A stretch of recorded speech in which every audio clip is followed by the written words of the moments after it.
terhasut godaan setan, maka kamu akan tinggal bersama nenek di sini. Di foto kita ada orang lain. Orang lain? Orang lain siapa maksud kamu? Kok nenek bisa sampai di sini? Ini kan tinggi sekali, Nek. Nenek tinggal di sini, Ju. Kalian harus hati-hati. Jangan sampai terbawa setan, ya.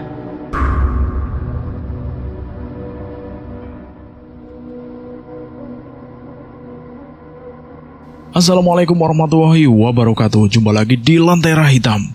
Tentunya masih bersama saya Bobby yang akan menceritakan kisah mistis pendakian gunung. Bagaimana kabarnya teman-teman semua? Pastinya kalian semua dalam keadaan sehat selalu, panjang umur, sukses selalu, dan selalu dimudahkan segala urusannya. Pada kesempatan kali ini, saya akan menceritakan kisah terbaru yang berjudul Pendakian Terakhir Gunung Ciremai. Cerita ini ditulis oleh Alin Amarwati yang mengisahkan tentang kisah pendakian dua sepasang kekasih yang melakukan pendakian ke Gunung Ciremai, tapi dilarang oleh kedua orang tuanya. Dan apa yang terjadi, bagaimana kisahnya, kita langsung saja ke ceritanya.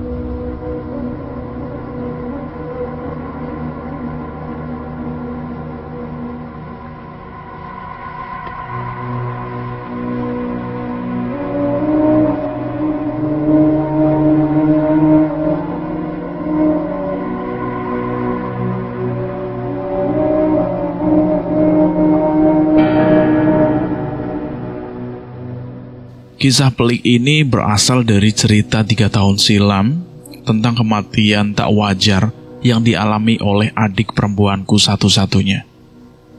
Tepat di usianya yang ke-20 tahun, nasib baik tidak berpihak kepadanya. Ia melakukan pendakian ke salah satu gunung yang ada di Jawa Barat dalam keadaan sehat, namun kembali dalam keadaan tak selamat. Adik perempuanku melakukan pendakian bersama kekasihnya. Mereka melakukan pendakian hanya berdua dalam kondisi dan waktu yang tidak semestinya. Saat itu kondisi alam sedang tidak baik-baik saja. Hujan kerap kali datang tanpa permisi, dan saat itu adikku sedang fokus menuntaskan kesibukannya di kampus. Awalnya kedua orang tuaku melarang adikku tersebut untuk melakukan pendakian. Terlebih lagi, ia hanya berdua saja. Ayah dan ibu sangat khawatir dengan keselamatannya. Firasat orang tua memang tidak pernah keliru. Namun, karena adikku adalah gadis yang sangat keras kepala, ia pun sama sekali tidak mengindahkan larangan dari ayah dan ibu. Bahkan ketika aku sebagai kakaknya mencoba memberikan peringatan, ia tak gentar sedikit pun. Layaknya remaja yang sedang dimabuk cinta, ia selalu menuruti ajakan dari kekasihnya tersebut, hingga ia terkadang melupakan kondisinya sendiri. Ia selalu berdalih kalau mendaki itu tidak bisa dilakukan setiap waktu, sehingga jika ada momen itulah kesempatan baiknya untuk naik ke atas puncak gunung, guna menikmati keindahan yang sangat langka. Adikku bernama Tia, sedangkan kekasihnya bernama Aldo.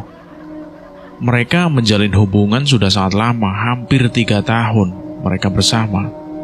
Dan cerita pelik ini aku dapatkan dari keterangan si Aldo yang berhasil selamat dari maut.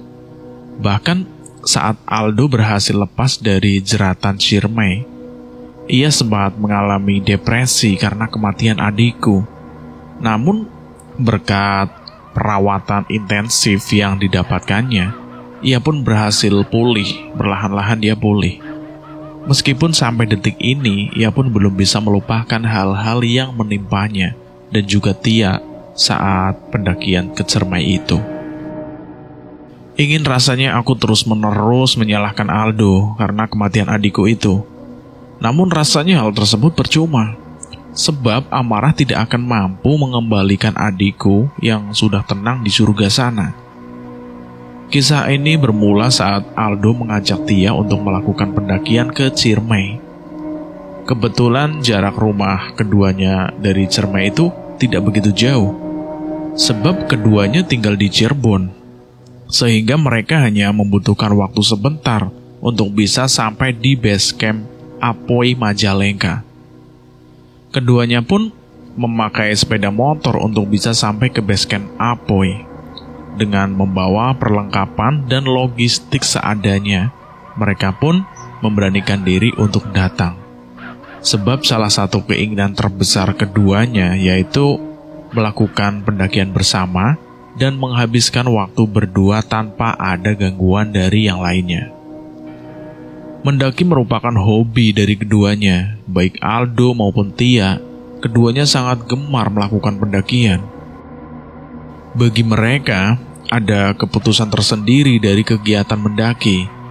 Namun kegemaran tersebut nyatanya tidak mendapat dukungan dari ayah ataupun ibu Tia.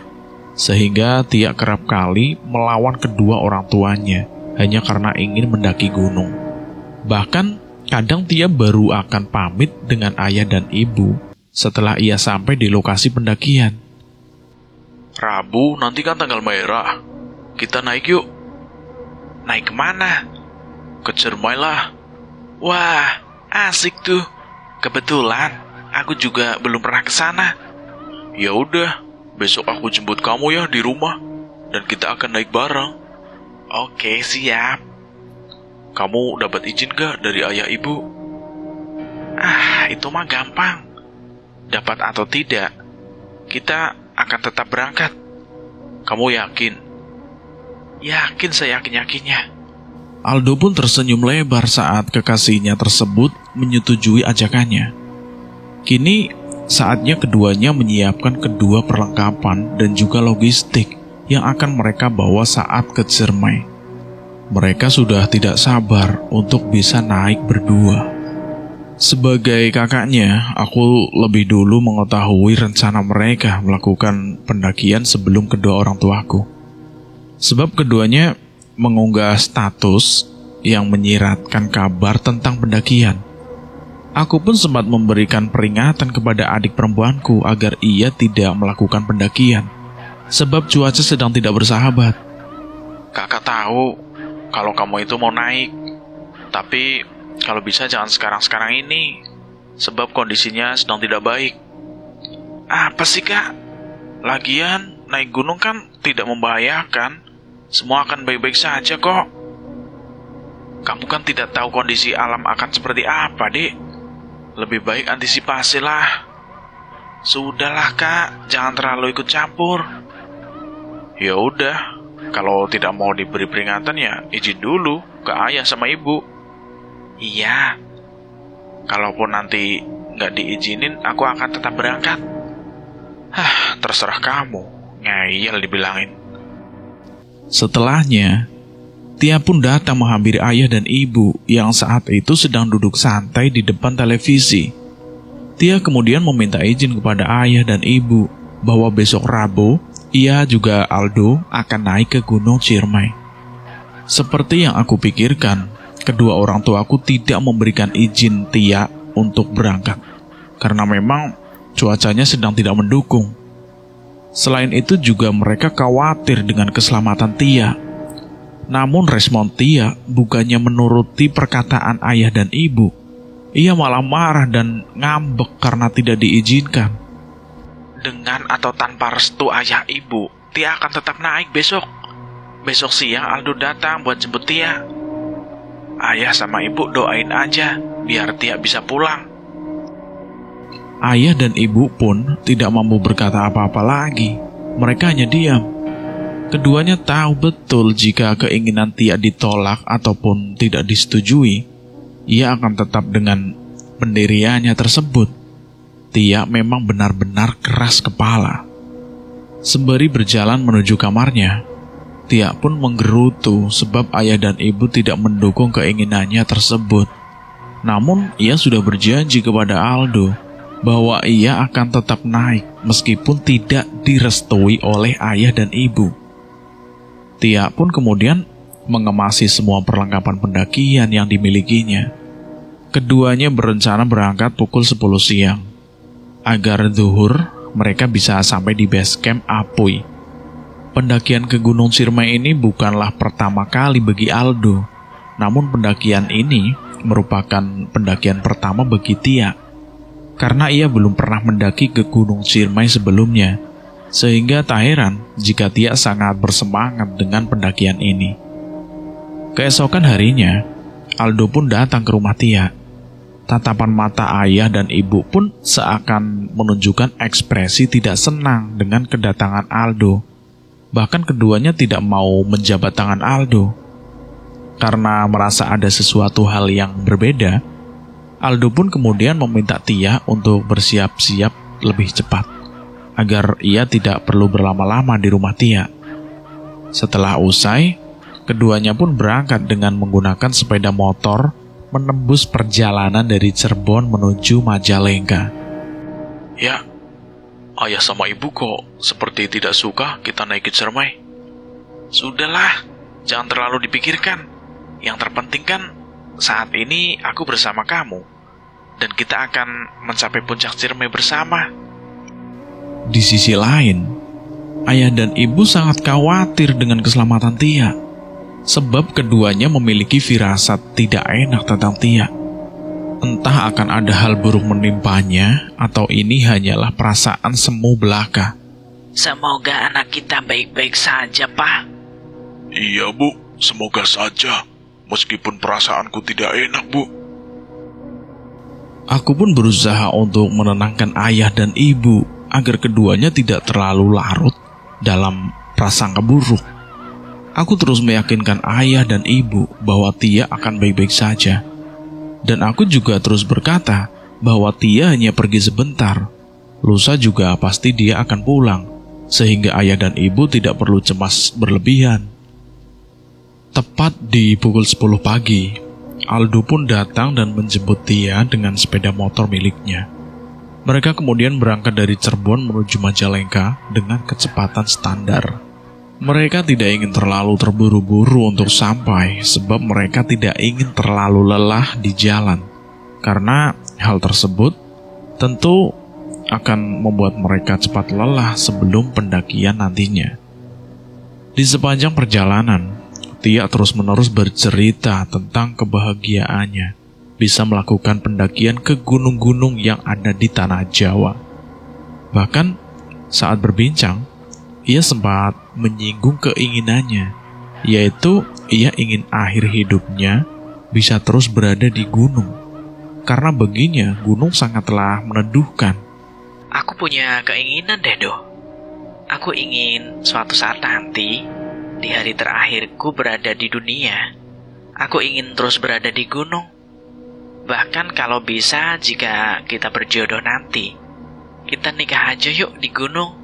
Halah, kamu ini ada-ada aja. Keinginanmu itu loh, kurang masuk akal.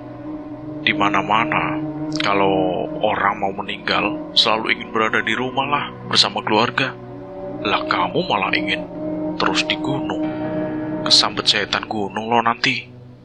Ya, namanya juga berangan-angan. Boleh dong. Boleh-boleh aja, asal yang masih bisa masuk logika. Aku benar-benar suka suasana di gunung, Do.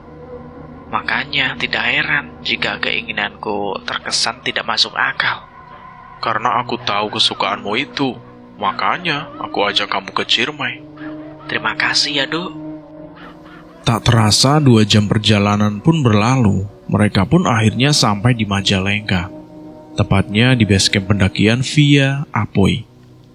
Karena lelah, mereka pun kemudian memutuskan untuk mencari tempat untuk beristirahat sementara. Mereka mampir ke salah satu kedai kopi yang lokasinya tak jauh dari base camp. Di sana mereka memesan minuman hangat dan mie rebus untuk mengobati lapar dan dahaga yang mulai mereka rasakan. Bapak pemilik kedai pun iseng-iseng bertanya kepada keduanya. Berdua saja ini? Iya pak, saya berdua. Pasti sepasang kekasih kan? Bisa dibilang seperti itu, Pak. Seru dong pasti. Tapi ingat, jangan sampai berbuat asusila di atas sana ya. Khawatir ada yang tidak suka. Tidak mungkin lah pak. Siapa tahu kan setan datang menggoda kalian. Semoga saja setannya lagi nggak tugas di gunung pak. Kamu bisa aja. Keduanya pun kemudian bergegas untuk menyantap makanan yang sudah dihidangkan dengan lahapnya. Perjalanan menggunakan sepeda motor memang sangat melelahkan. Namun hal tersebut tentu memberikan kesan yang sangat mengasihkan bagi keduanya. Saat ini jam sudah menunjukkan pukul 1 siang, waktu yang sangat tepat untuk melakukan pendakian. Sebelumnya mereka berdua lebih suka melakukan pendakian saat malam hari, sebab lebih menantang dan tentunya terhindar dari sinar matahari. Namun karena keduanya tidak ingin membuang-buang waktu, akhirnya keduanya pun memutuskan untuk tetap naik saat siang hari itu. Meskipun cuaca panas tidak bisa mereka elakkan lagi. Pak, sudah pak. Sudah mau naik saja kalian. Iya pak, supaya saat malam sudah sampai di atas. Aldo pun kemudian memberikan uang untuk membayar makanan dan minuman yang keduanya sudah dihabiskan. Setelahnya mereka pun mulai berjalan menuju base camp untuk melakukan pendaftaran. Sebelum keduanya berjalan, pemilik kedai terlebih dahulu memberikan mereka wejangan agar keduanya jangan sampai berbuat yang tidak-tidak, terlebih lagi sampai melakukan zinah di Gunung Ciremai sana.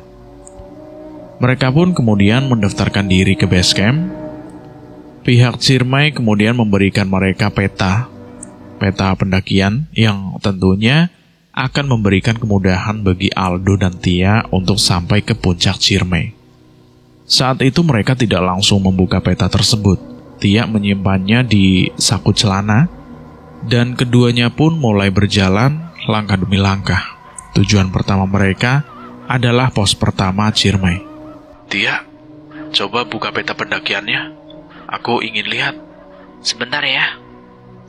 Tia pun kemudian mengambil peta Ciremai di saku celananya.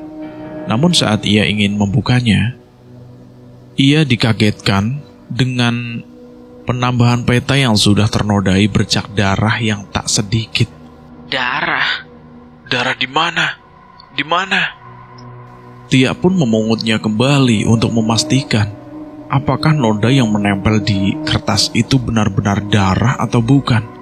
Setelah ia memastikannya, itu memang benar noda bercak darah yang menempel di kertas peta yang didapatkan dari base camp pendaftaran tadi. Kok bisa ada darah menempel di sini? Tadi kan kertas itu diletakkan di saku celanamu. Apa mungkin itu noda darah haid milikmu? Nggak mungkin. Soalnya aku lagi nggak datang bulan loh, Do. Apa mungkin saat menerima peta itu memang sudah ada bercak darah menempel di situ ya? Rasanya nggak mungkin.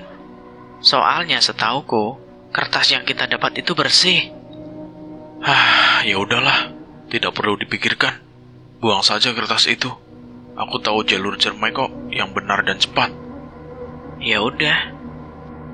Baru saja mereka melewati gerbang awal pendakian Ciremai, sudah ada hal janggal yang mereka alami. Namun, mereka mencoba untuk tidak mengindahkan kejanggalan yang menghampiri mereka. Perihal bercak darah yang menempel di peta tersebut, mereka berusaha untuk tidak memikirkannya. Katamu, bercak darah tadi tanda janggal nggak? Itu hanya kebetulan saja, jadi jangan terlalu dipikirkan. Tapi beneran kan? Bukan apa-apa? Iya benar, bukan apa-apa. Tia pun terdiam setelahnya. Jika ia terus memikirkan hal-hal demikian, tentu konsentrasinya akan terpecah belah. dan hal tersebut tentu sangat menghambat pendakian keduanya. Mereka harus terus berpikiran positif agar hal-hal pelik yang bisa saja menghampiri mereka menjadi sirna. Mereka pun memutuskan untuk fokus dengan perjalanan menuju pos 1 Gunung Ciremai via Apoy, biasa dikenal dengan pos Berot. Perjalanan yang ditempuh untuk sampai di Berot tidakkah lama, hanya memakan waktu sekitar 40 menit untuk bisa sampai di pos tersebut. Kemungkinan mereka akan sampai di pos pertama sekitar pukul 2 siang. Di sepanjang perjalanan, Aldo terus menggoda kekasihnya, yaitu Tia. Dia terus mengatakan bahwa Tia sangatlah cantik dan tidak akan ada orang yang bisa mengalahkan kecantikannya tersebut. Tia tentu merasa sangat malu saat kekasihnya terus menggodanya. Saat ini, mereka seolah-olah hanya hidup berdua, sementara yang lainnya hanya numpang singgah. Sepanjang jalan dipenuhi dengan gombalan yang diutarakan oleh Aldo untuk kekasihnya itu. Udah, jangan gombal terus. Nanti ada setan mampir loh. Kalau setan mampir, bukannya itu lebih baik? Kamu bisa aja. Jangan sampai dong setan itu mampir ke kita. Khawatir ada yang tidak suka. Di sepanjang jalan mereka terus melempar candaan tanpa menyadari bahwa saat ini mereka sedang berada di tempat yang tidak biasa. Mereka harus tetap taat dan tentunya mempertahankan etika saat pendakian. Bukan terus-menerus melempar candaan dan gombalan tanpa henti. Karena mereka hanya naik berdua, tidak ada yang mengingatkan mereka untuk tetap bersikap hati-hati. Saat itu jalur pendakian menuju Ciremai tidak begitu ramai. Di hari itu kurang lebih ada 3 kelompok yang sudah lebih dulu naik sebelum Tia dan Aldo. Sehingga dapat dikatakan bahwa Aldo dan Tia menjadi kelompok terakhir yang naik ke Ciremai di hari itu. Meskipun menjadi kelompok terakhir, namun keduanya tidak merasa takut atau lainnya. Mereka malah menikmati perjalanan pendakian mereka berdua. Dan tiba-tiba, saat mereka masih saling melempar candaan, mereka dikagetkan oleh suara-suara burung gagak yang terdengar sangat banyak. Mereka kemudian mencari sumber suara itu dengan mengarahkan pandangan mereka ke langit ataupun ke pohon-pohon sekitar mereka. Namun anehnya, mereka tidak melihat satupun burung gagak di atas kepala mereka. Tadi suara gagak, tapi kok wujudnya nggak ada ya? Mungkin gagaknya bersembunyi di balik semak-semak. Rasanya tidak mungkin. Sebab suaranya sangat jelas loh. Bahkan seperti berada di atas kepala kita. Kalau ada burung gagak itu, memangnya bertanda apa? Bisa jadi iya, bisa jadi enggak. Sebab semuanya akan kembali ke takdir Tuhan. Ya udahlah, kalau begitu, kamu jangan terlalu memikirkan hal-hal yang belum pasti. Iya, tapi suaranya gak hilang-hilang loh. Udah, berpikir positif aja. Aldo pun hanya mengangguk mendengar ucapan Tia bahwa ia harus terus berpikiran positif. Setelahnya mereka pun melanjutkan perjalanan dengan suara-suara burung gagak yang masih membersamai perjalanan mereka. Sebetulnya Aldo merasa sangat terganggu dengan suara-suara itu. Namun ia berusaha meredamnya di hadapan Tia. Sementara Tia tidak mempermasalahkan suara-suara burung gagak yang enggan untuk berhenti. Semakin panjang langkah mereka berdua, suara-suara itu semakin banyak terdengar. Kini bukan hanya burung gagak yang terdengar, melainkan burung-burung lainnya pun ikut berkicau membersamai perjalanan mereka berdua. Hal tersebut sejatinya sangat mengganggu perjalanan pendakian mereka berdua. Rasa hati ingin mengusir rombongan burung itu, namun burung-burung itu benar-benar tidak terlihat, baik di sekitar hutan ataupun di sekitar pohon-pohon besar yang tumbuh di sepanjang jalan jalur pendakian itu. Tiba-tiba saat mereka hampir sampai di pos pertama, ada seekor burung gagak jatuh tepat di depan Tia dan Aldo. Burung itu sudah tidak bernyawa lagi. Namun yang aneh adalah burung terjatuh berasal dari mana dan apa alasan dibalik kematian burung gagak itu. Astagfirullahaladzim, burung ini sudah mati. Kok bisa tiba-tiba burung gagaknya mati? Misterius ya. Aku pun merasakan apa yang kamu rasakan, Do. Lebih baik kita percepat langkah deh ya.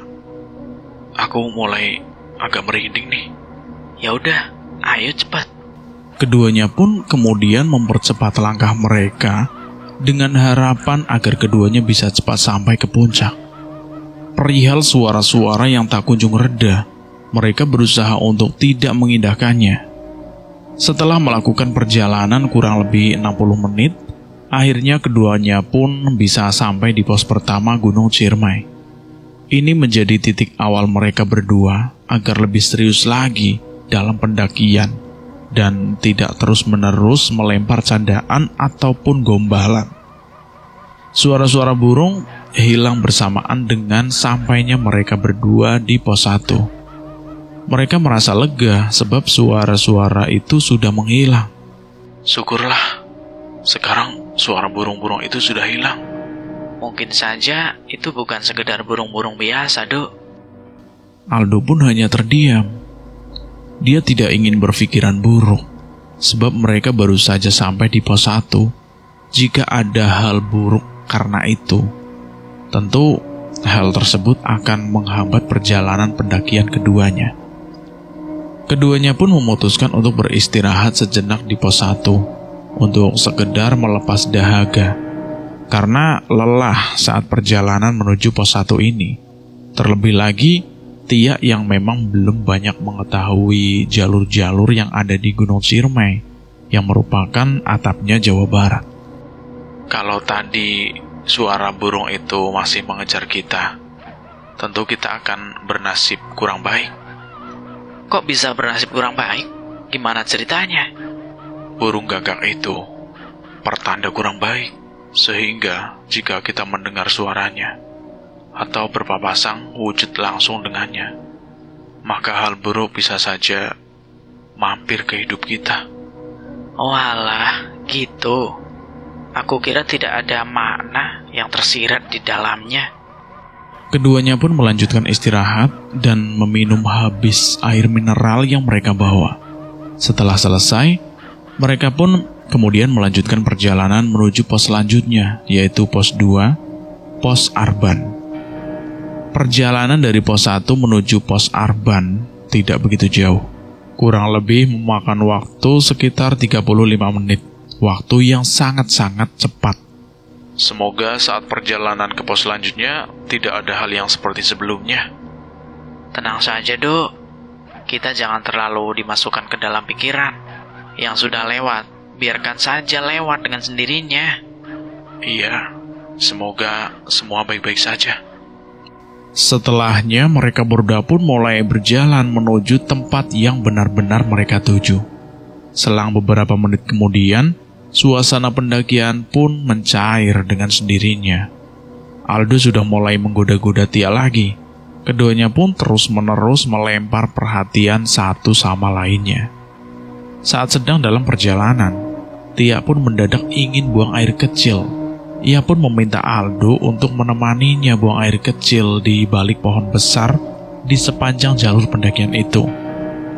Aldo pun mengikuti permintaan Tia. Tia pun kemudian mulai buang air kecil.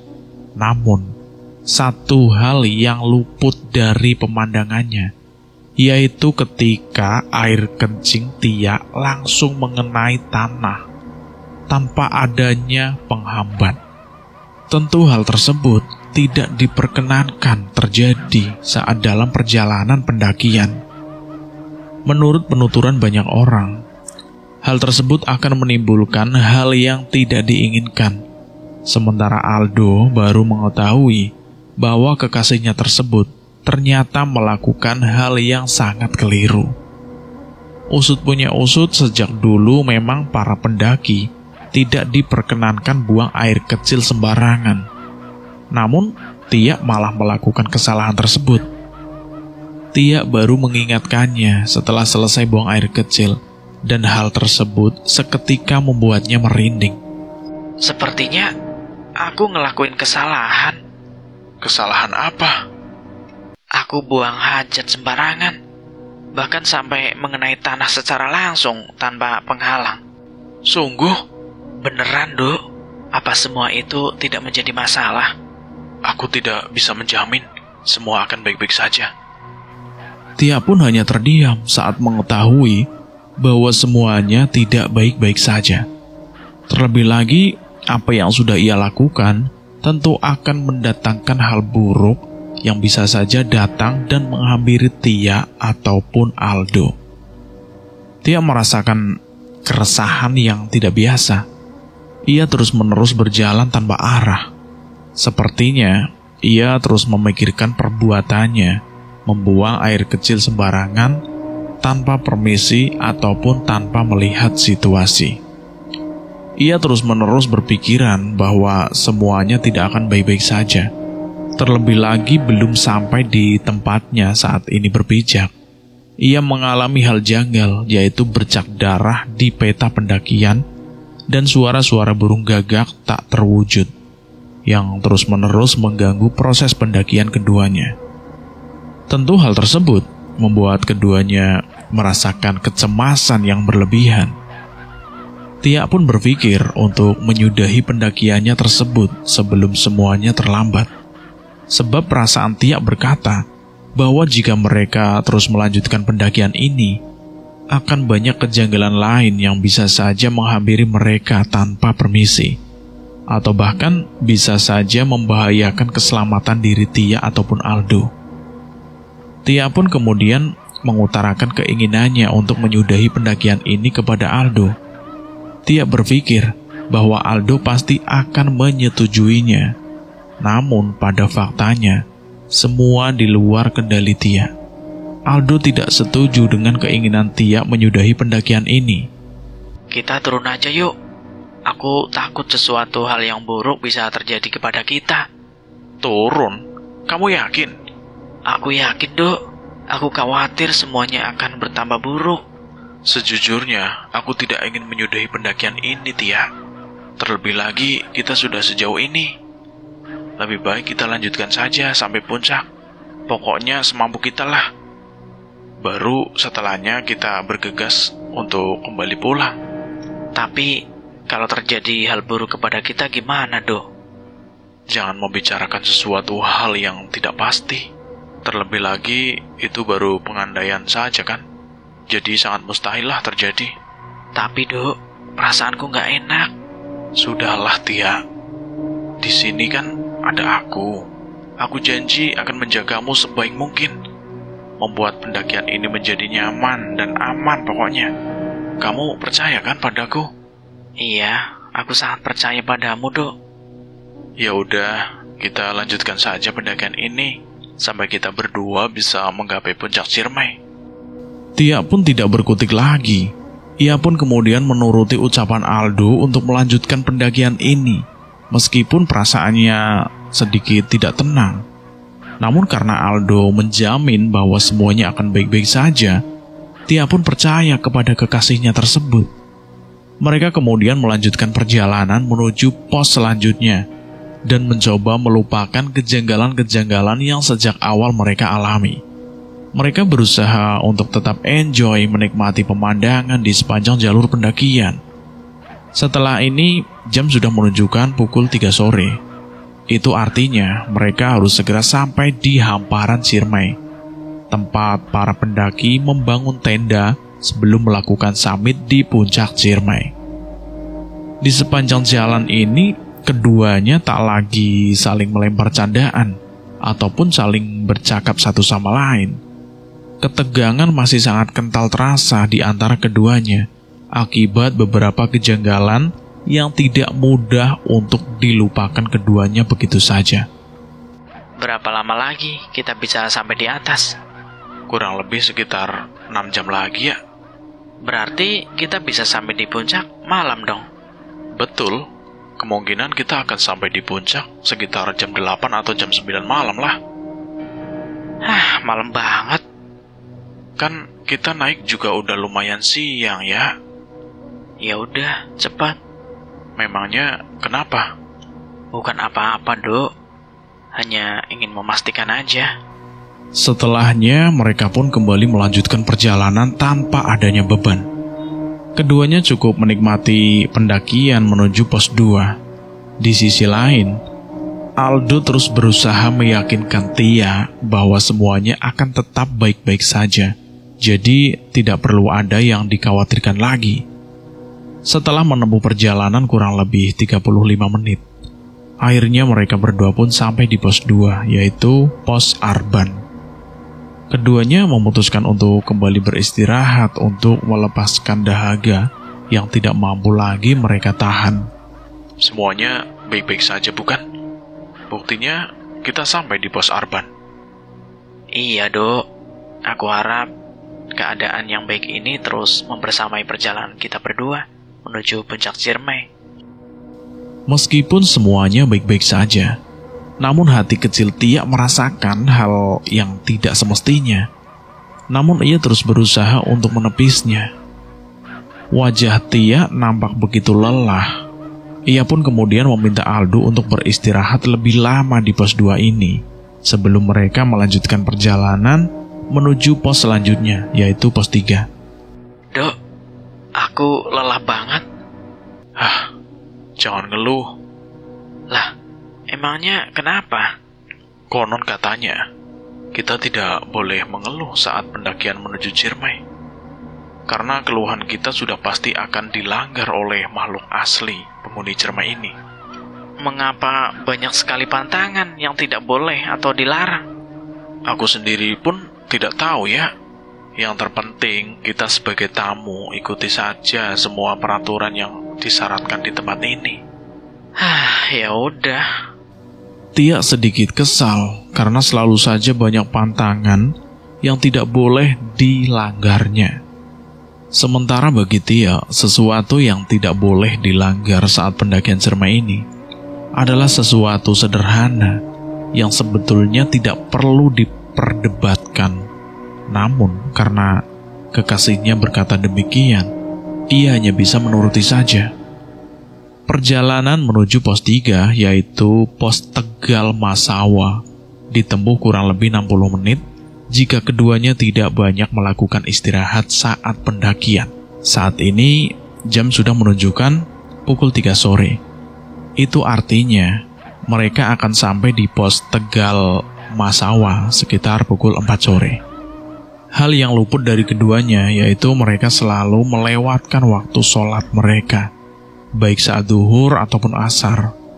Keduanya terlalu asik mendaki dan terlalu mengkhawatirkan kejanggalan-kejanggalan yang terjadi, tanpa mengingat bahwa mereka tidak seharusnya melewatkan kewajiban mereka untuk menunaikan ibadah sholat. Bahkan keduanya pun tidak sadar, baik Tia maupun Aldo, tidak ada yang mengingat waktu sholat. Karena hanya mendaki berdua saja, tentu tidak ada orang lain yang bisa mengingatkan keduanya. Saat mereka sedang asik berjalan, keduanya bertemu dengan salah seorang nenek tua yang terlihat kesusahan membawa kayu bakar. Bahkan saat keduanya melewati sang nenek, tiba-tiba saja sang nenek itu terjatuh hingga semua kayu bakar yang dibawanya itu berserakan jatuh. Karena merasa iba, keduanya pun menghampiri nenek untuk membantunya mengumpulkan kayu bakar itu kembali. Aduh, Nek, biarkan kami bantu, Nek. Nenek istirahat dulu saja. Ini minum dulu, Nek. Aldo pun mengumpulkan kayu bakar yang berserakan tersebut satu persatu, dan setelahnya ia langsung mengikat kayu tersebut dengan erat. Terima kasih, Cu. Kalian sangat baik. Tidak apa-apa, Nek. Kami tidak tega melihat nenek kesulitan membawa kayu bakar ini, bahkan sampai terjatuh seperti tadi. Kalau boleh tahu, kok nenek bisa sampai di sini? Ini kan tinggi sekali, Nek. Nenek tinggal di sini, Cu. Kalian harus hati-hati. jangan sampai terbawa setan, ya. Aldo dan Tia pun hanya terdiam saat sang nenek berkata demikian. Keduanya pun kemudian menanyakan maksud ucapan sang nenek tersebut. Setan? Maksud nenek gimana ya, Nek? Jika kalian terhasut godaan setan, maka kamu akan tinggal bersama nenek di sini. Nenek mah bisa saja. Zaman sekarang mana ada setan, Nek. Lagian kan, kalaupun ada setan, pasti hanya menakut-nakuti kami saja, Nek. Tidak mungkin sampai membawa kami ke hal-hal yang bersifat buruk seperti itu, Nek. Yang terpenting, Nenek sudah mengingatkan kepada kalian berdua, ya. Sang nenek pun kemudian pergi sembari membawa kayu bakar yang sudah dirapikan oleh Aldo. Ia berjalan menerobos semak belukar yang tidak seperti jalur pendakian. Dan setelahnya, sang nenek pun menghilang hanyut bersama semak belukar yang sangat tinggi itu. Kejadian tersebut menyisakan banyak pertanyaan di benak Tia ataupun Aldo. Menghilangnya sang nenek secara tiba-tiba pun membuat Aldo dan Tia merasa kebingungan. Sebab sang nenek menghilang tanpa sedikit pun jejak. Dan jika dipikirkan lebih jauh, rasanya tidak mungkin ada seorang nenek-nenek renta yang sanggup naik ke atas gunung dengan membawa kayu bakar di punggungnya. Jalur pendakian Ciremai ini tidak cukup bersahabat untuk seseorang dengan usia yang cukup renta tersebut. Apa nenek itu beneran manusia? Kalau bukan manusia, lalu apa? Rasanya tidak mungkin lah kalau nenek tadi adalah setan atau sejenisnya. Sebab aku melihat sendiri, kalau kakinya nampak kok di tanah. Tapi mana ada nenek-nenek tua yang naik gunung? Mungkin saja kita tidak pernah tahu, Tia. Siapa tahu nenek tadi penduduk asli kaki Gunung Ciremai yang sudah terbiasa naik ke puncak gunung.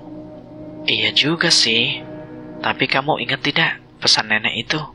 Jaga diri, jangan sampai terbawa hasutan setan. Gitu kan? Iya, betul yang itu. Namanya juga orang tua, pasti selalu kasih wejangan ke anak muda seperti kita, ya. Jadi jangan terlalu dipikirkan lah.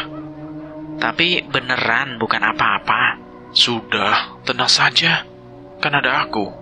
Mereka tidak berpikiran panjang bahwasanya pesan yang disampaikan oleh sang nenek adalah peringatan untuk keduanya agar Tia ataupun Aldo tidak melakukan hal-hal yang bertentangan dan tidak terjerumus ke dalam kemaksiatan. Namun, baik Aldo ataupun Tia tidak berpikir sejauh itu.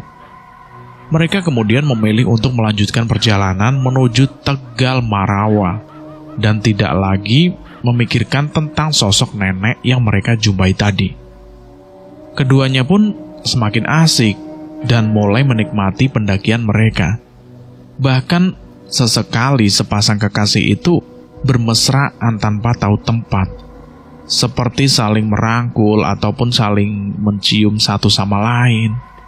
Padahal sejatinya, apa yang mereka lakukan adalah perbuatan keliru yang tidak boleh dilakukan terlebih lagi di tempat yang begitu sakral, seperti di gunung. Mereka berdua pun ingin mengabadikan momen pendakian tersebut. Terlebih lagi, matahari masih bersinar cukup terang. Tia pun mengajak Aldo untuk bersuah foto. Foto bareng yuk, buat kenang-kenangan. Siapa tahu kamu nanti kangen sama aku. Gak bakal kangen dong. Kan kita bertemu terus. Kan siapa tahu aku pergi jauh gitu kan. Ya udah, ayo langsung saja foto. Keduanya pun kemudian bersuah foto dengan menggunakan handphone milik Tia. Mereka mengambil beberapa gambar untuk mengabadikan momen pendakian tersebut. Setelahnya, Tia pun melihat kembali hasil jepretannya tersebut. Saat melihat hasil jepretan foto miliknya, Tia dibuat syok. dengan adanya sosok lain di antara dirinya dan Aldo. Sosok tersebut terlihat di antara Tia dan Aldo. Sosok perempuan dengan penampilan layaknya seorang pendaki handal. Wajah yang ditunjukkan sangatlah pucat, namun bola matanya menyiratkan adanya rasa amarah yang begitu mendalam. Saat melihat penampakan tersebut, Tia pun sontak membuang handphonenya karena kaget.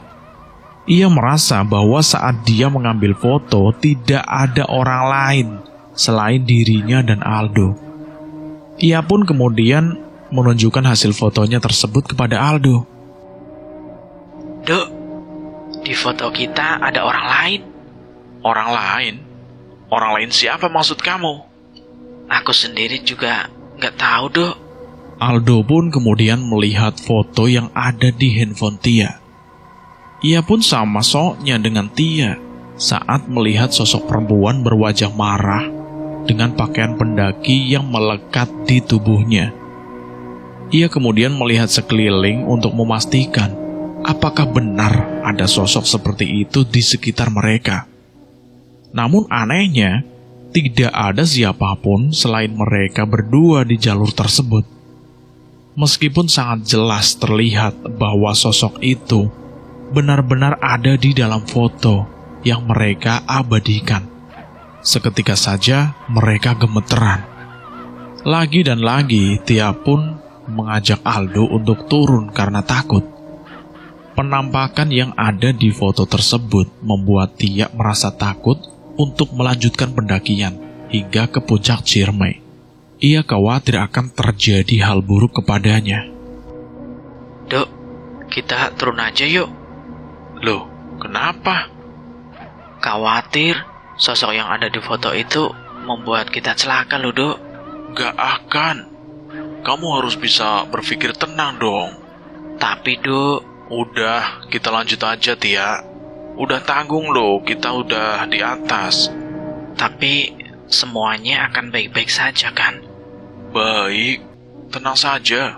Kita pasti akan baik-baik saja kok. Tia pun kembali menuruti omongan Aldo untuk melanjutkan pendakian ke puncak Ciremai. Mereka kemudian menghela nafas panjang dan kembali melanjutkan perjalanan menuju pos selanjutnya. Sepanjang perjalanan, pikiran Tia tidak tenang. Ia terus memikirkan kejadian-kejadian janggal yang dialaminya. Dia semakin tidak konsentrasi dengan pendakian ini. Ia bahkan sudah mulai tidak menikmati pendakian ini. Namun karena Aldo terus meyakinkan Tia untuk berpikir positif, ia pun akhirnya terus mengikuti Aldo. Setelah menempuh perjalanan cukup panjang, mereka pun akhirnya sampai di pos selanjutnya, yaitu pos Tegal Maswa. Mereka pun kemudian memilih untuk beristirahat. Sementara Tia terus diam dalam lamunannya. Kamu kenapa? Nggak kenapa-napa kok, Do. Kamu diam aja dari tadi. Cuma lagi mikir aja, Do. Kok banyak banget ya kejanggalan yang menimpa perjalanan pendakian kita. Namanya juga naik gunung, jadi wajar lah kalau banyak hal-hal yang janggal. Tapi sebelum-sebelumnya aku belum pernah mengalami kejanggalan sebanyak ini, Do. Sekarang mah banyak banget kejanggalannya. Mungkin Gunung Ciremai ini memang angker kali ya. Kalau angker, kenapa kita lanjutin pendakian ini? Karena kita akan mendapatkan surga dunia saat sampai di puncak sana. Tujuan kamu naik Ciremai apa cuma karena puncak? Bisa jadi. Atau ada tujuan lain? Ada. Apa? Ingin menghabiskan malam bareng pacar cantikku. Tia pun tersenyum seketika saat Aldo mengatakan hal tersebut. Perlahan-lahan senyuman pun pecah. Aldo nampak senang saat melihat Tia tersenyum lebar setelah ia mencoba menggobalinya. Tia memang gadis yang tidak pernah bisa tahan saat kekasihnya mulai mengeluarkan kalimat manis untuknya. Terlebih lagi jika Aldo menyebutnya dengan sebutan cantik, maka ia akan langsung tersipu malu. Masih mau diem aja? Enggak kok, kan kamu udah bikin aku senyum.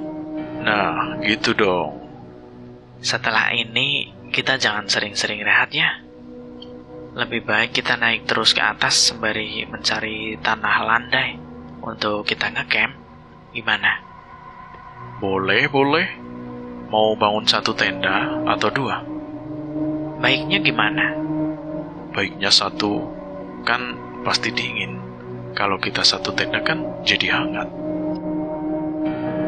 Tia pun hanya mengangguk tanda setuju dengan ucapan manis Aldo. Ia tidak tahu bahwa Aldo memiliki tujuan lain kepada dirinya, yang mana hal tersebut akan menjadi malapetaka besar bagi keduanya. Setelah menghabiskan beberapa waktu untuk beristirahat, mereka pun memutuskan untuk melanjutkan perjalanan. Saat jam sudah menunjukkan pukul 5 sore, Aldo pun teringat bahwa di pos selanjutnya akan ada tanah yang cukup landai dan luas yang sangat cocok untuk membangun tenda. Pos itu adalah pos Tegal Jamuju. Estimasi waktu yang ditempuh untuk bisa sampai di Tegal Jamuju sekitar 60-90 menit. Jika mereka berjalan santai, mungkin bisa lebih dari estimasi tersebut. Keduanya pun memutuskan untuk berjalan santai sembari menenangkan pikiran agar bisa segera melupakan hal pelik yang sebelum-sebelumnya mereka alami. Tia, kamu baik-baik saja kan? Iya, baik kok.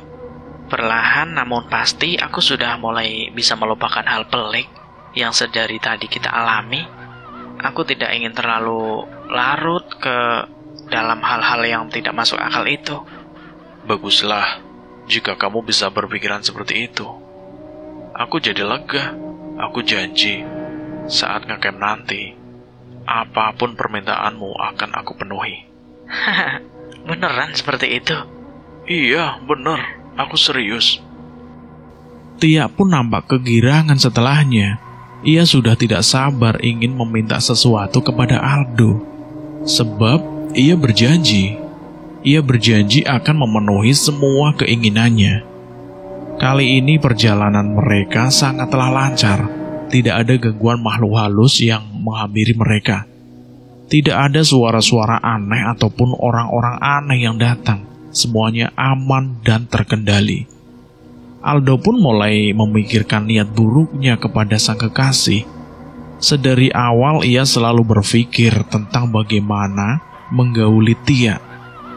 Ia sangat menginginkan tubuh Tia, sehingga tidak heran jika sesekali Aldo menatap Tia dengan tatapan nafsu, bukan lagi tatapan manja ataupun tatapan cinta.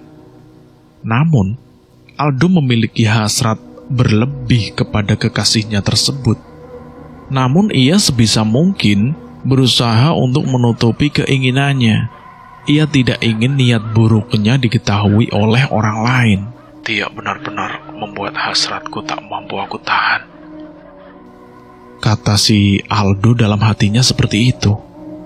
Tia tidak mengetahui maksud buruk dari kekasihnya itu. Namun seperti apa yang diucapkan oleh sosok sang nenek di pos sebelumnya, bahwa mereka harus menjaga hawa nafsu, jangan sampai terjerat godaan setan. Nampaknya tidak memberikan pengaruh yang besar, sebab Aldo masih memikirkan hal buruk terhadap Tia, padahal keduanya sudah menjalin hubungan cukup lama. Saat Aldo sedang memikirkan Tia tanpa henti, tiba-tiba saja ia mendengar dengungan yang sangat keras tepat di telinganya. Dengungan itu seketika saja membuyarkan konsentrasinya. Aduh, kenapa ini ya kepalaku? Dok, kamu kenapa, Dok? Dok, hei, kamu kenapa? Belum sempat menjawab pertanyaan dari Tia, suara dengungan itu kembali bersuara dengan kini diiringi oleh ucapan dari seseorang yang tidak berwujud. Kamu akan celaka. Kamu akan celaka. Aldo pun hanya bisa terdiam setelahnya. Sementara Tia terus mendekat ke arah Aldo untuk memastikan bahwa semuanya baik-baik saja. Tidak. Teriak si Aldo. Seketika Tia pun menatap ke arah Aldo. Ia merasa kaget akan teriakan Aldo yang sangat tiba-tiba. Aldo, kamu kenapa, Dok?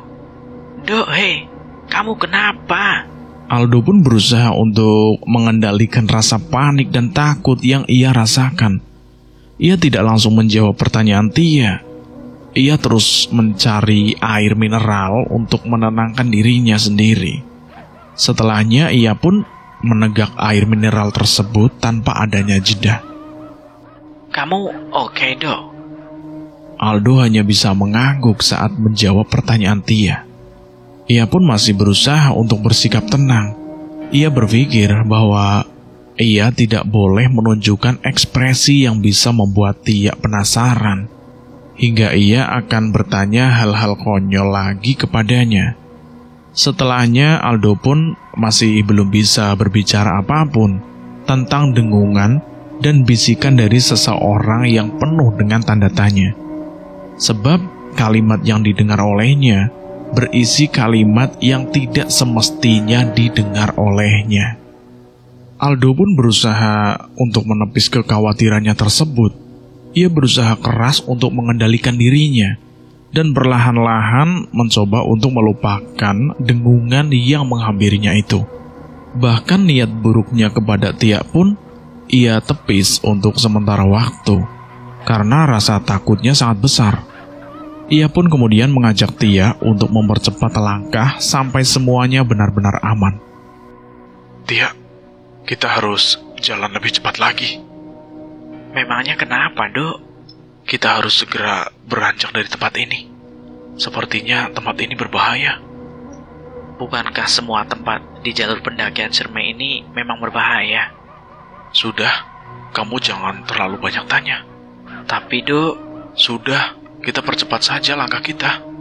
Ya udah, ayo. Mereka pun kemudian mempercepat langkah kaki mereka. Aldo sangat ingin menghindar dari rasa khawatir dalam dirinya. Bahkan ia pun tidak ingin Tia curiga dengan niat buruknya tersebut. Gelisah pun kini sudah tidak mampu lagi dikendalikan oleh si Aldo. Kamu kok gelisah banget, Dok? Iya, mungkin karena capek. Kamu yakin cuma karena capek, bukan karena persoalan lainnya? Iya ya, kita fokus aja naik. Jangan pikirkan yang lain. Oh, ya udah. Tia merasa aneh dengan semua sikap yang ditunjukkan oleh Aldo. Tia merasa ada sesuatu yang ditutupi oleh Aldo. Namun Tia sendiri tidak tahu apa yang ditutupi oleh kekasihnya tersebut. Tia terus berusaha untuk berpikir positif. Karena perjalanan terlalu cepat, rasa lelah pun sangat mudah datang. Baru beberapa menit mereka berjalan, mereka sudah sangat kelelahan, terlebih lagi si Aldo. Dari raut wajahnya nampak jelas raut kelelahan yang tidak mampu lagi ditutupi olehnya. Tia pun berinisiatif untuk memberikan Aldo makanan ringan dan air mineral untuk mengurangi rasa lelah yang dirasakan oleh Aldo. Aldo pun meraih pemberian dari Tia tersebut dengan segera. Dok, kamu yakin gak ada apa-apa? Iya ya, aku yakin. Aku baik-baik saja kok. Kalau ada sesuatu, jangan sungkan untuk cerita ya. Pasti ya, aku akan cerita kalau ada apa-apa. Setelahnya keduanya pun duduk santai di bawah pohon besar. Kondisi Aldo sudah jauh lebih baik dari sebelumnya. Ia mulai bisa mengontrol nafasnya sendiri dan mulai bisa mengendalikan dirinya yang sebelumnya sangat sulit untuk diimbangi. Waktu yang mereka butuhkan saat ini untuk segera sampai di Tegal Jamuju adalah 45 menit.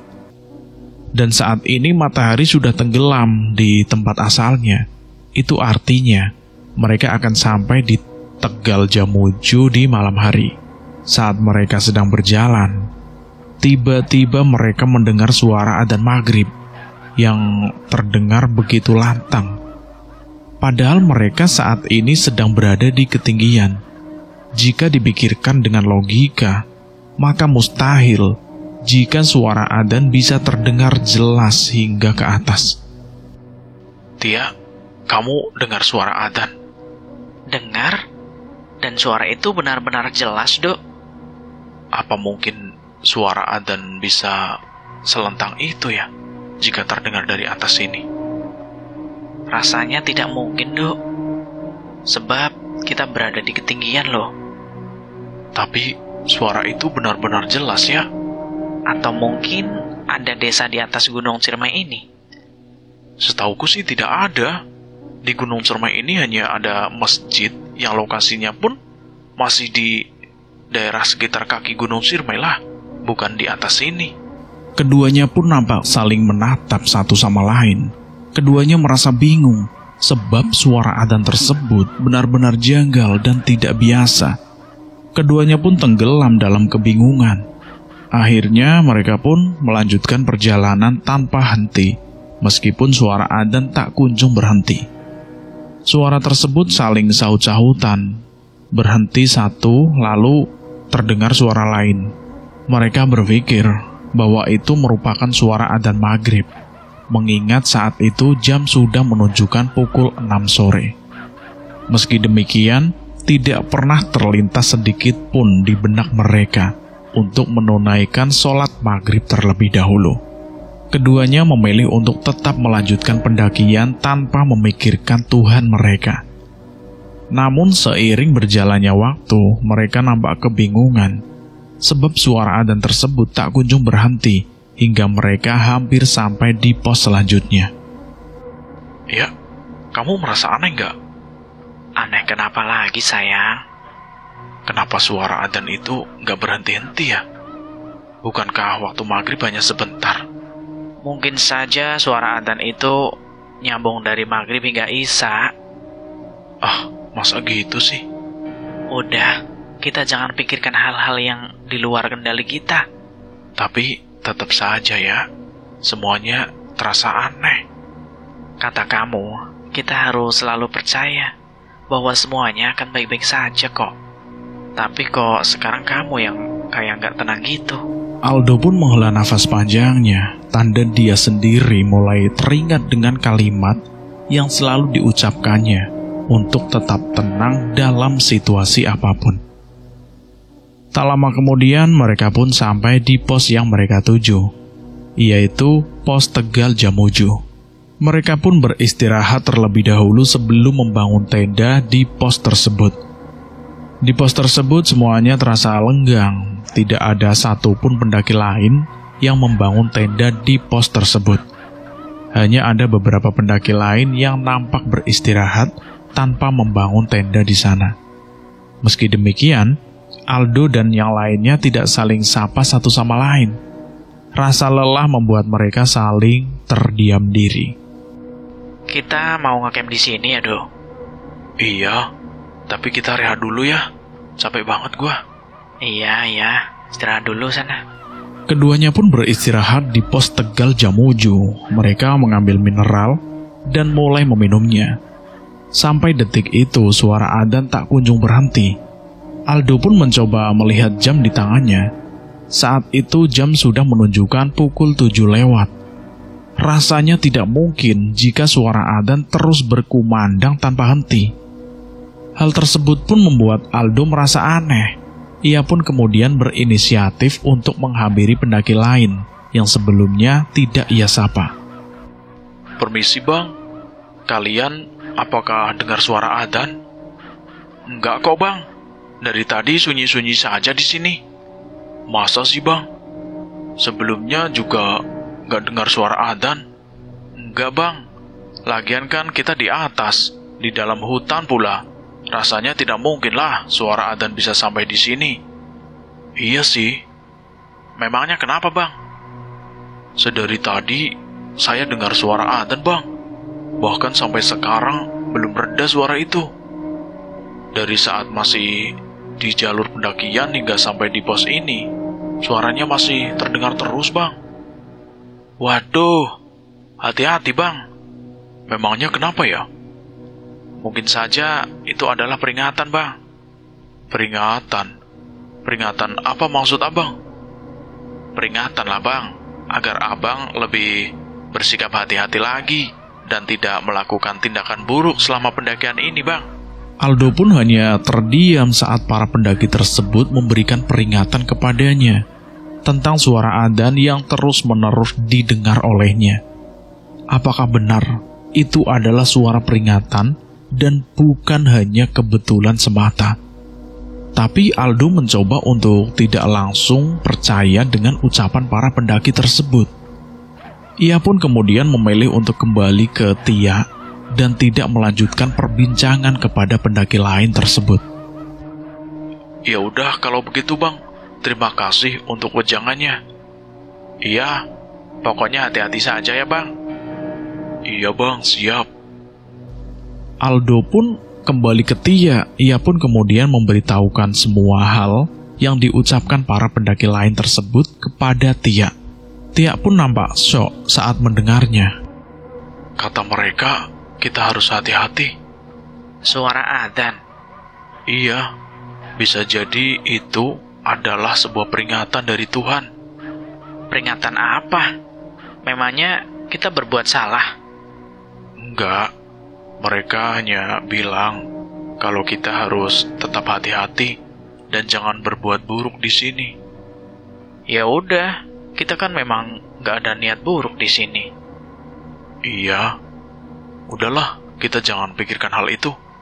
Nanti juga semuanya akan kembali baik. Setelahnya, keduanya pun mulai membangun tenda di pos Tegal Jamuju. Keduanya pun saling bekerja sama untuk mendirikan tenda yang kokoh, agar tidak mudah goyah, tertiup angin, ataupun jatuh karena memiliki pijakan yang tidak terlalu kuat. Malam pun menemani aktivitas mereka membangun tenda kala itu.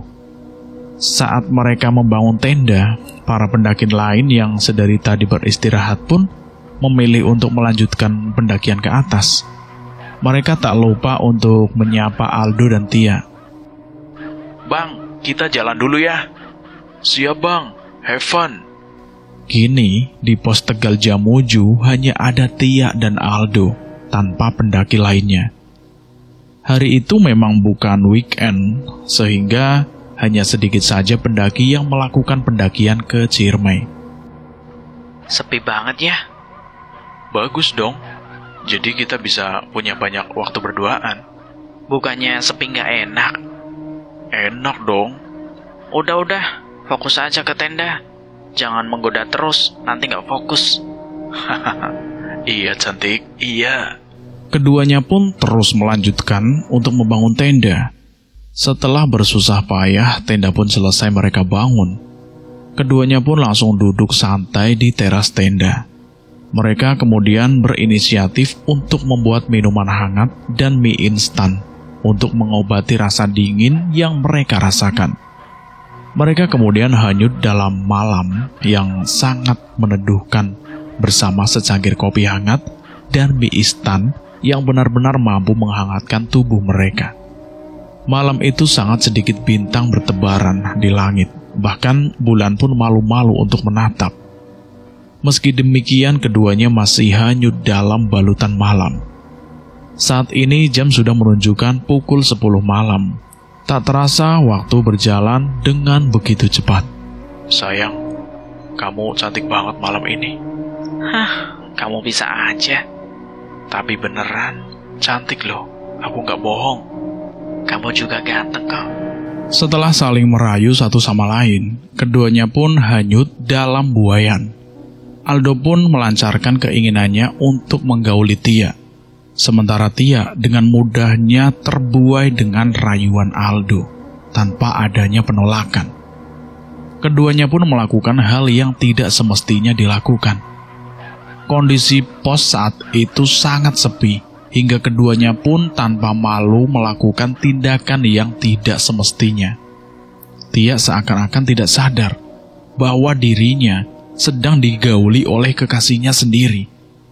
Ia bahkan lupa bahwa apa yang dilakukan mereka adalah perbuatan yang keliru, bahkan sangat salah. Setelah Aldo puas menggauli Tia, ia kemudian tersenyum puas karena berhasil menyalurkan hasratnya kepada kekasihnya tersebut. Sementara Tia diambang kebingungan atas perbuatan yang baru saja dilakukannya. Aldo, kamu sadar gak sih?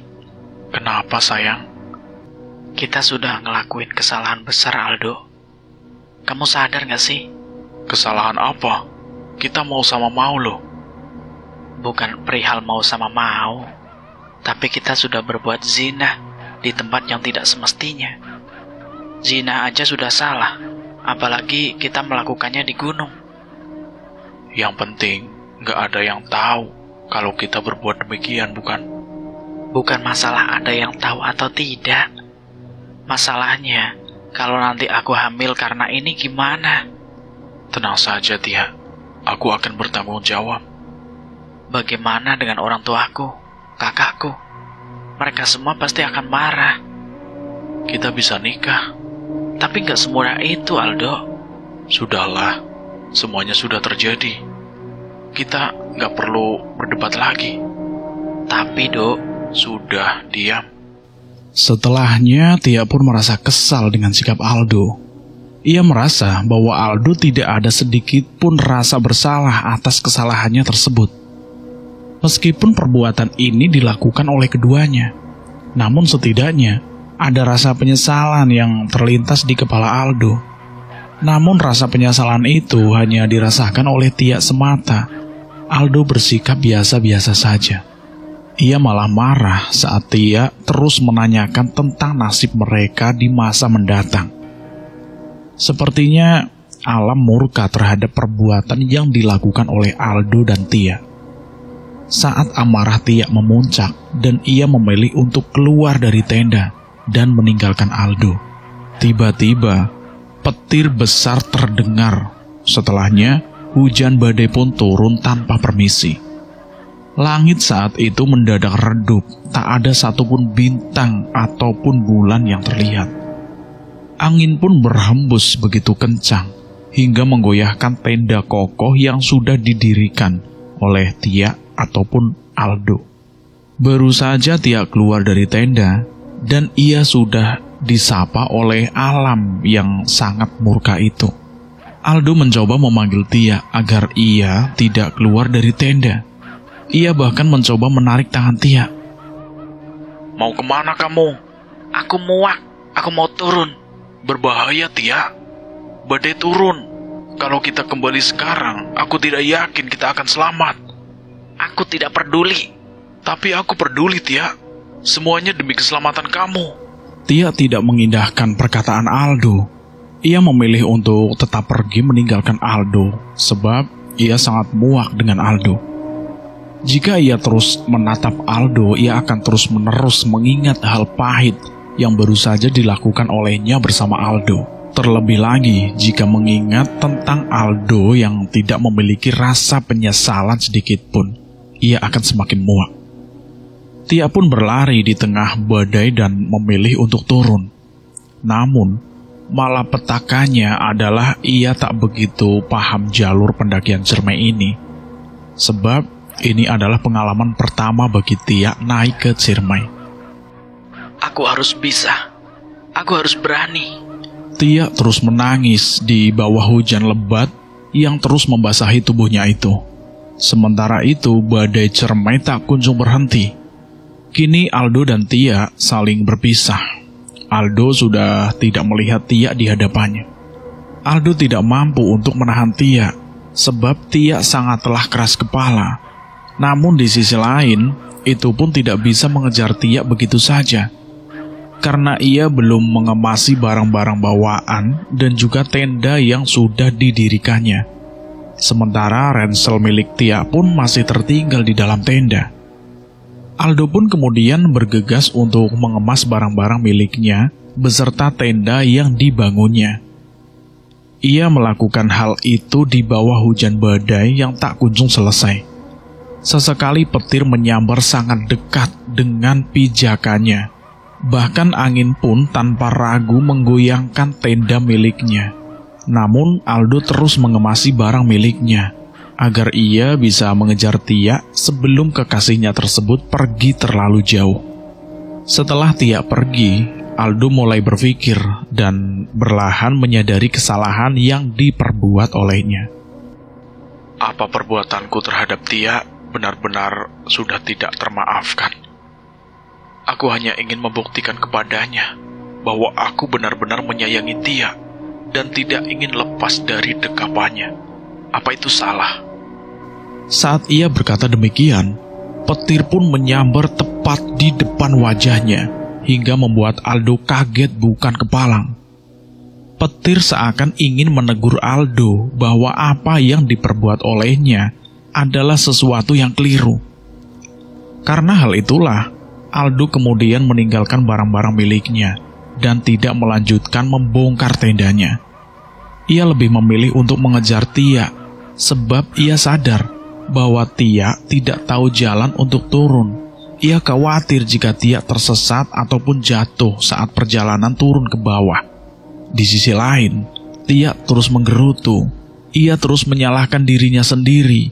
Jika ia tahu kejadiannya akan seperti ini, ia tidak akan pernah mengurungkan niatnya untuk kembali ke base camp Ciremai sedari awal.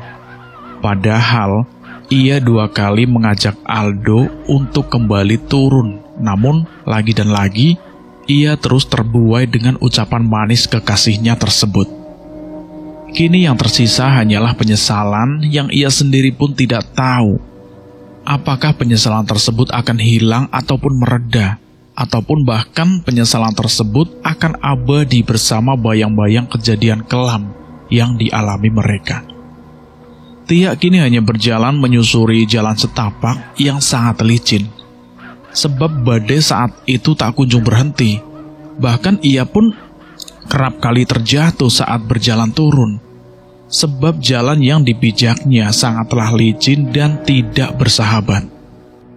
Apakah ini alasan ayah dan ibu melarangku untuk naik ke Ciremai? Apakah feeling buruk mereka adalah tentang kehancuran hidupku? Aku menyesal, Tuhan, bahkan sangat-sangat menyesal. Tapi aku sendiri tidak bisa berbuat apapun. Aku hanya manusia yang tak luput dari dosa. Aku sangat ingin diampuni. Bahkan jika harus menggantinya dengan nyawaku, aku pun siap.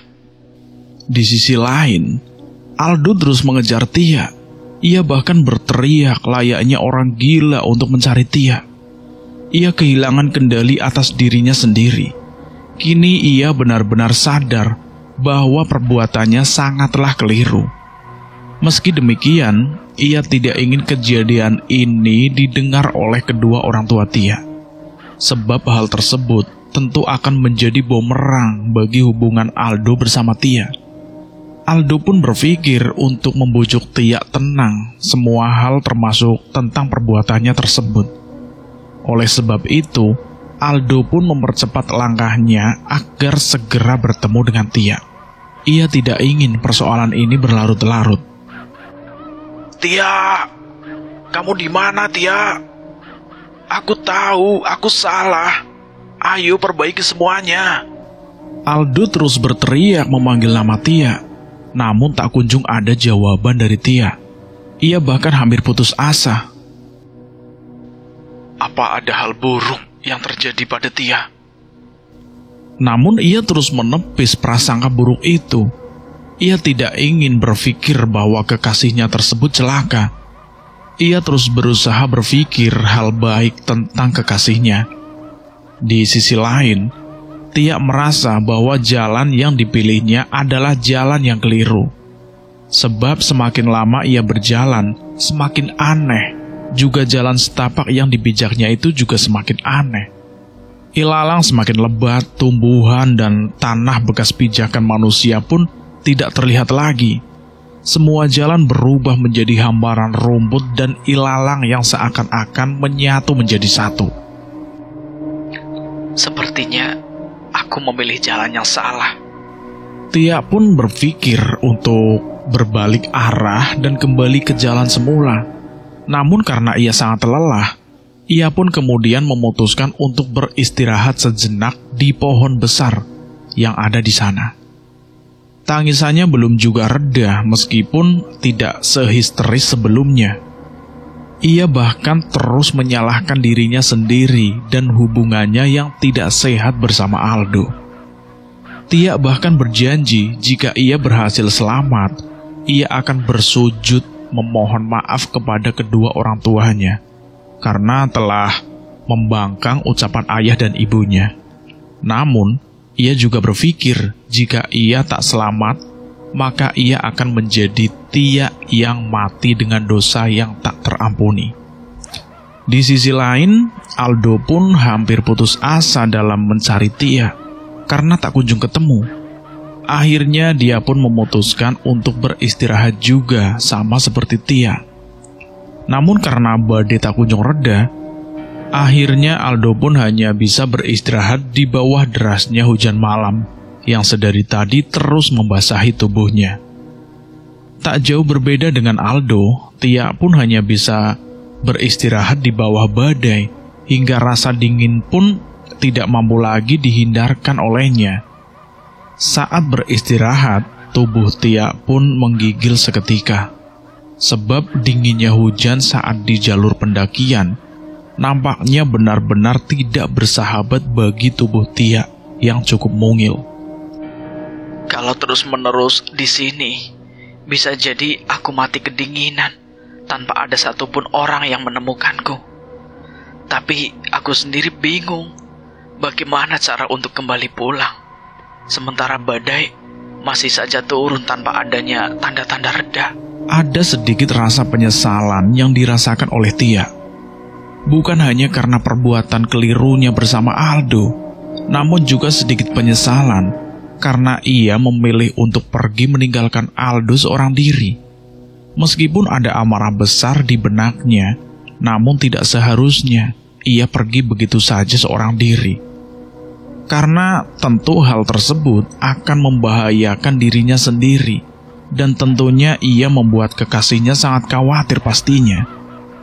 Meskipun ia luka, namun ia tidak serta-merta membenci Aldo begitu saja. Masih ada sedikit kekhawatiran yang dirasakan untuk Aldo. Semakin ia memikirkan banyak hal pelik di hidupnya, bahwa dingin pun semakin masuk hingga menusuk tubuhnya. Ia pun kemudian berpikir, jika ia terus terdiam diri, maka suhu dingin tersebut bisa saja membunuhnya. Namun jika ia berlahan-lahan mulai bergerak, mau ia bisa mengaruhi hawa dingin itu dengan segera. Aku tidak boleh terlalu lama beristirahat. Tia pun kini memilih bangkit dari istirahatnya dan kembali berjalan untuk mencari jalur pendakian di awal yang membuatnya tersesat begitu jauh.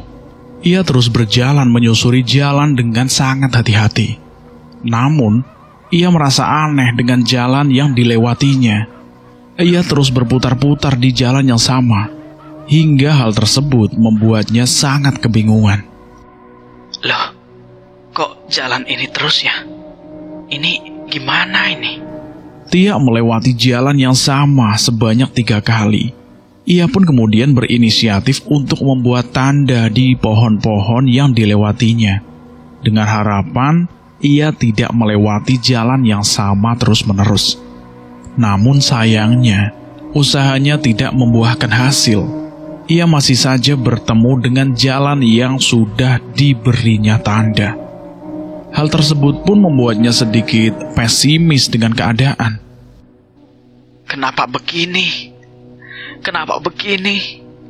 Kalau begini terus, aku bisa mati. Rasa lelah pun tidak mampu ia hindarkan lagi.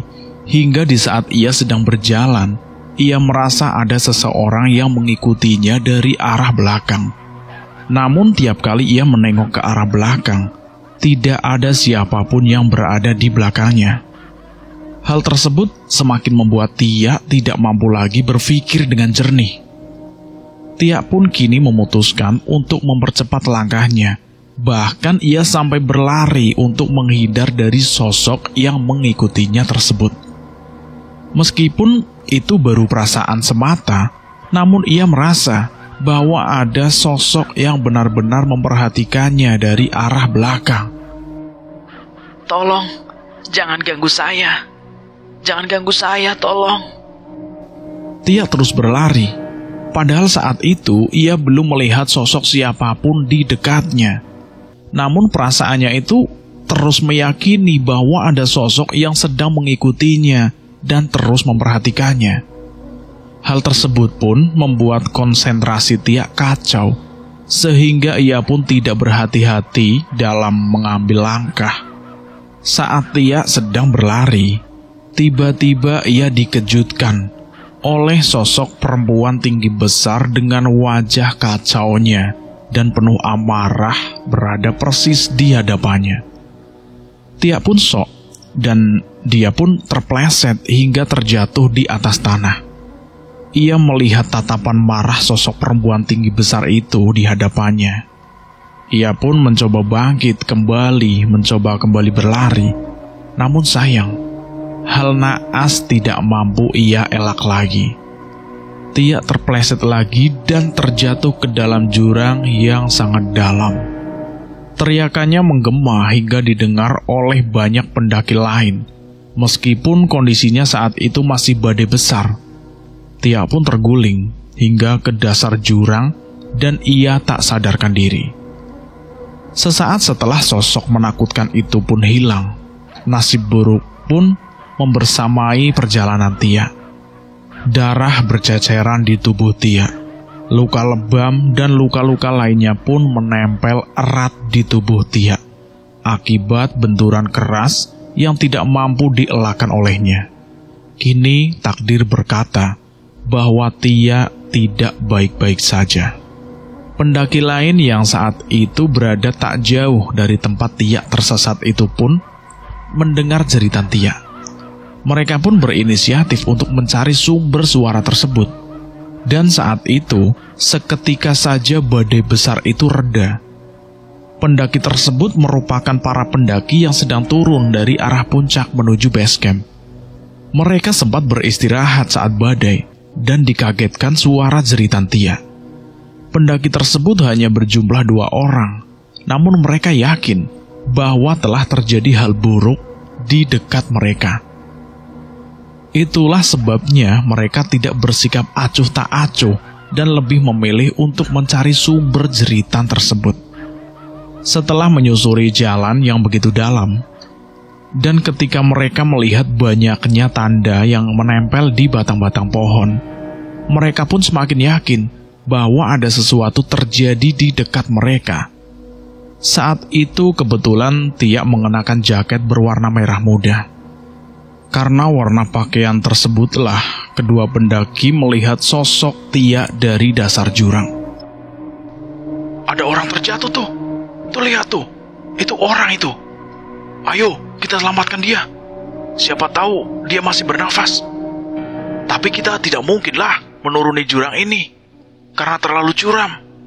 Lebih baik kita cari bantuan terlebih dahulu. Atau mungkin kita bisa minta bantuan ke pihak base camp. Mereka pun kemudian berinisiatif untuk mencari bantuan ke base camp pendakian. Mereka kemudian memilih untuk turun menuju base camp dengan segera.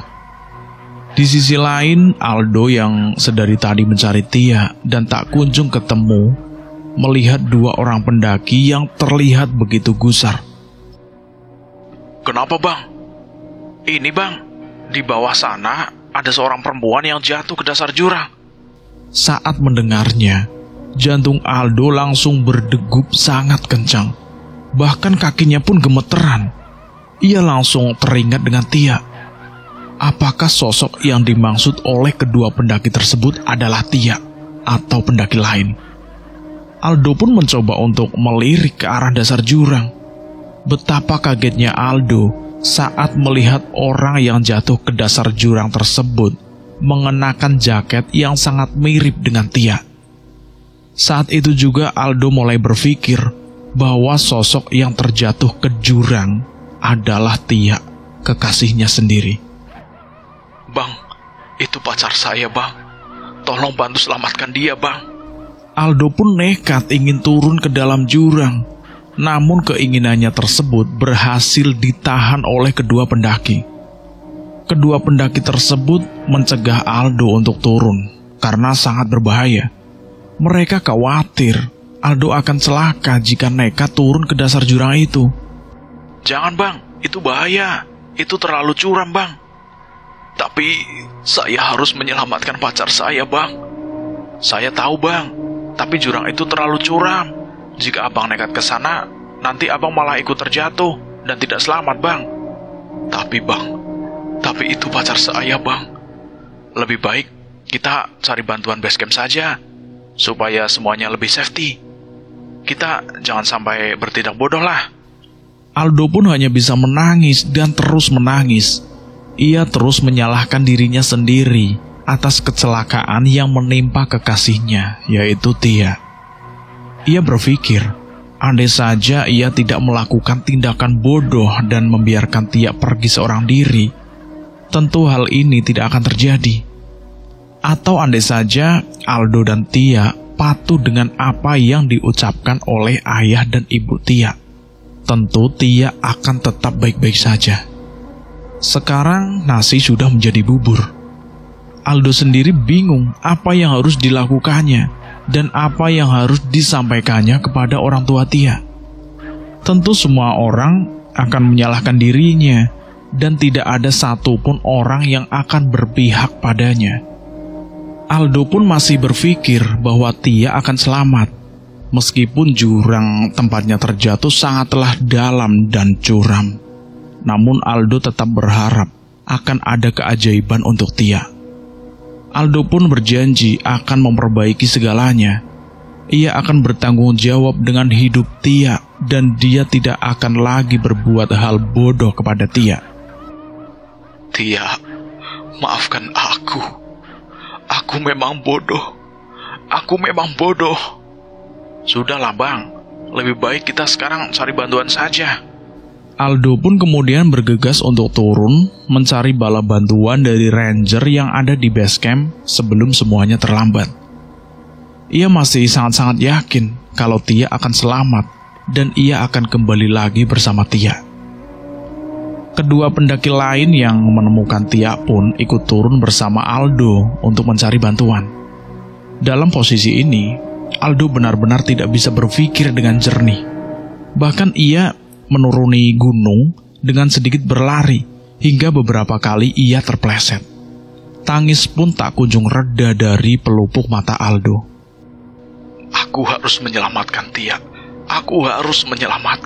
Harus. Meskipun harapannya sangat tipis, namun Aldo tidak pantang menyerah untuk terus berharap tentang keselamatan Tia. Ia harus bisa membawa Tia pulang dalam keadaan hidup tanpa lecet apapun.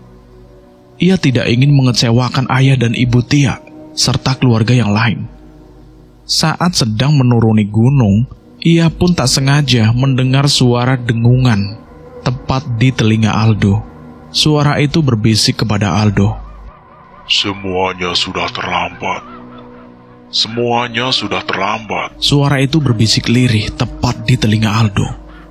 Dengan spontan Aldo pun menjawab bisikan tersebut dengan suaranya yang begitu lantang. Tidak ada yang terlambat. Kedua pendaki lain pun merasa aneh dengan sikap Aldo.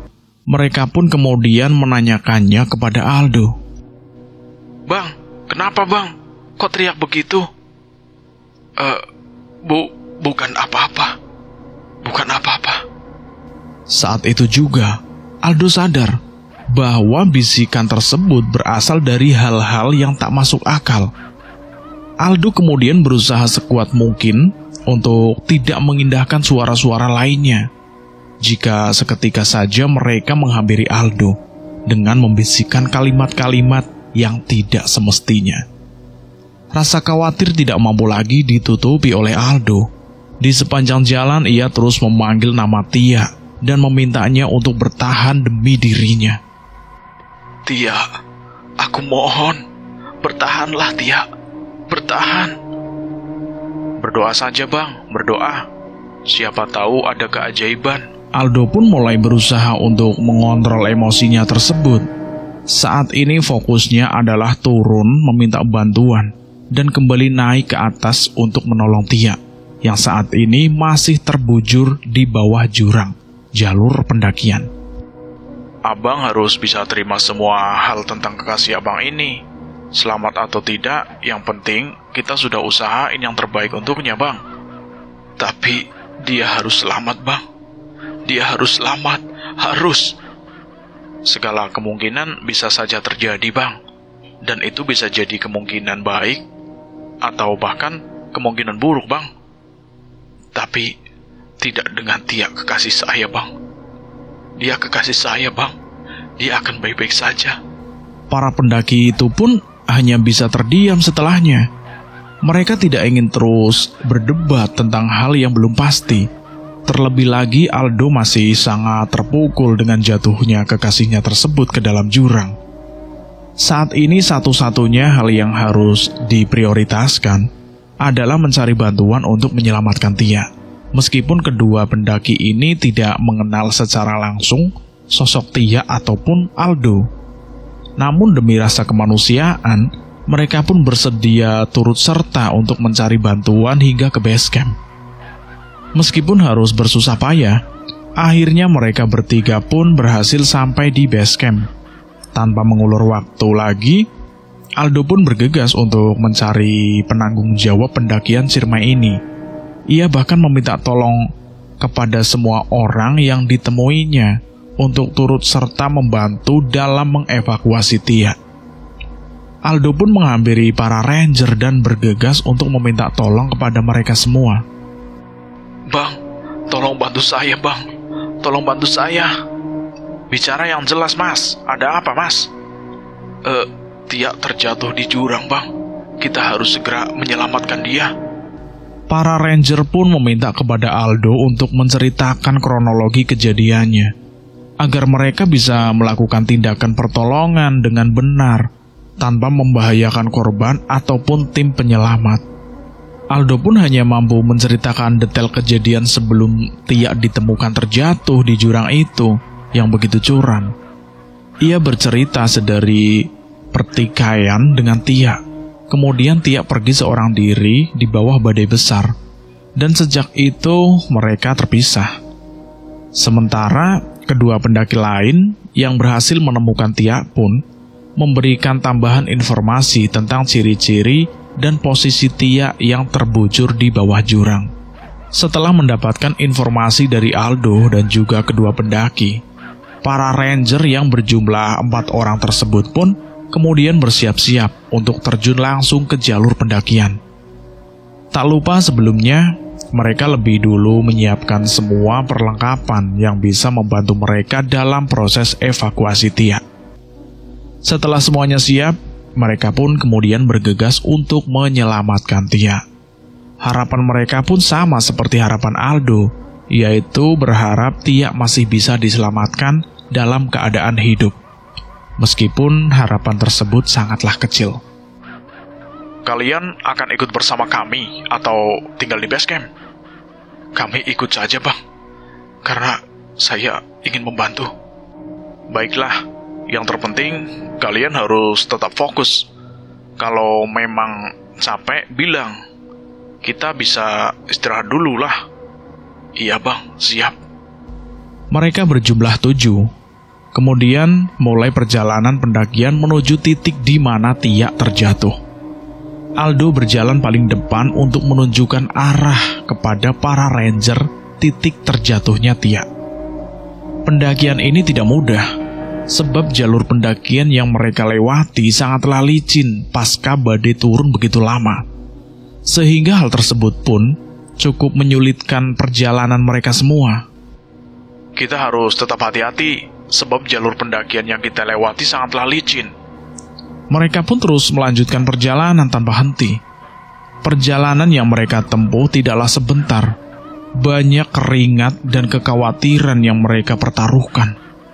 Di sisi lain, mereka pun juga berkejaran dengan waktu, sebab jika Tia benar-benar masih hidup, maka 1 menit sangatlah berharga untuk keselamatan Tia. Setelah bersusah payah, mereka akhirnya sampai di titik jurang di mana Tia terjatuh. Para ranger yang menyaksikan Tia sudah terbujur pun bergegas untuk menuruni jurang dengan bantuan alat-alat yang sudah dibawanya. Para ranger pun meminta Aldo dan kedua pendaki lain itu untuk menunggu di atas, sebab jika semua orang turun, tentu hal tersebut akan sangat membahayakan keselamatan semua orang. Meskipun berat, namun Aldo menyetujui semua ucapan para ranger itu. Ia pun menunggu di atas jurang dengan kecemasan yang tak berujung. Setelah beberapa jam proses evakuasi, akhirnya para ranger pun berhasil membawa tubuh Tia ke atas. Namun sayang, Tia sudah tidak bernyawa sejak mereka membawanya dari dasar jurang. Maafkan kami teman-teman. Teman kalian sudah tidak bernyawa lagi. Aldo pun setengah tidak percaya bahwa kekasihnya tersebut telah tiada. Ia terus mengatakan bahwa semuanya tidak mungkin. Namun takdir berkata lain. Tia benar-benar telah tiada. Aldo pun menjerit dan menangis tanpa henti. Rasa bersalah yang begitu besar menyelimuti diri Aldo. Setelahnya para ranger pun membawa jasad Tia ke base camp untuk kemudian dibawa ke rumah sakit terdekat sebelum diserahkan ke pihak keluarga. Sejak saat itu, pandangan Aldo benar-benar kosong. Ia tidak percaya dengan takdir buruk yang menimpanya saat ini. Terlebih lagi, kematian yang sudah merenggut orang yang paling dicintainya.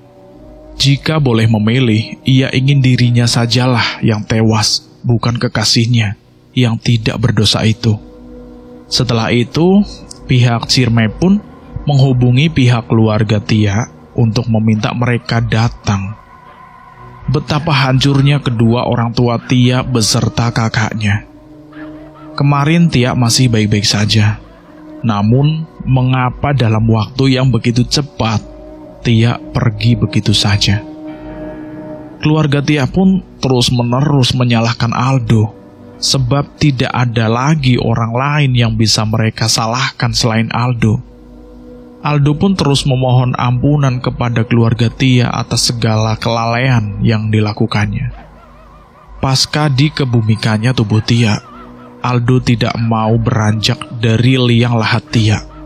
Bahkan sejak saat itu ia terus bertingkah tak waras akibat kepergian Tia. Aldo sangat terpukul hingga ia tidak mampu mengendalikan dirinya lagi. Aldo pun menghidap gangguan mental dan harus dilarikan ke rumah sakit jiwa. Sejak saat itu, keluarga Tia senantiasa diselimuti kesedihan yang tidak berujung. Gadis periang yang selalu ada untuk menghibur kami semua telah tiada. Kepergian Tia menyisakan luka yang membekas begitu dalam, hingga membuat ayah dan ibu tak lagi menampakkan senyum di wajahnya. Tia, tenanglah di surga sana sayang. Kami semua akan selalu mendekapmu, meskipun hanya melalui bayangan semu. Dari kakak terkasihmu yang selalu rindu senyuman hangatmu, Tia Saradewi.